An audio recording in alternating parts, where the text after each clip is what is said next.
Math MCQ প্রশ্নে আয়তক্ষেত্রের ক্ষেত্রফল শতকরা কত বৃদ্ধি বা হ্রাস পাবে, এই প্রশ্নটা আমরা প্রায় সময় পেয়ে থাকি। এক্ষেত্রে আমরা এই শর্টকাটটি ইউজ করতে পারি। ক্ষেত্রফল পরিবর্তনের ক্ষেত্রে এখানে আমরা দৈর্ঘ্যকে এ ধরে নিব, দৈর্ঘ্য বৃদ্ধি বললে আমরা প্লাস এ বলবো, দৈর্ঘ্য হ্রাস বললে আমরা মাইনাস এ বলবো। একইভাবে প্রস্থকে আমরা বি ধরে নিব, প্রস্থ বৃদ্ধি বললে আমরা প্লাস বি লিখবো, প্রস্থ হ্রাস বললে আমরা মাইনাস বি লিখব। সো এক্ষেত্রে ক্ষেত্রফল পরিবর্তনের আমাদের প্রশ্নে দৈর্ঘ্য যেহেতু 20% হ্রাস বৃদ্ধি, তাই আমাদের হবে এটা প্লাস এ। প্রস্থ যেহেতু 10% হ্রাস, তাই আমাদের হবে এটা হবে মাইনাস বি। তাহলে ক্ষেত্রফল পরিবর্তনের আমাদের এই প্রশ্নে ক্ষেত্রফল পরিবর্তন plus A minus B plus A plus A into minus B divide by 100।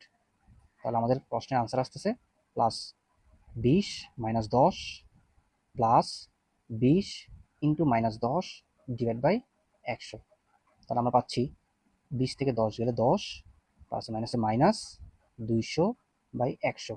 আমরা পাচ্ছি 10 বিয়োগ 2 সমান 8। আনসার যেহেতু প্লাস আসছে, তাই আমরা বলতে পারি আমাদের ক্ষেত্রফল বৃদ্ধি পেয়েছে। আনসার যদি মাইনাস আসতো, তাহলে আমরা বলবো ক্ষেত্রফল হ্রাস পেয়েছে। এভাবেই আমরা খুব সহজে ক্ষেত্রফল পরিবর্তন নির্ণয় করতে পারি।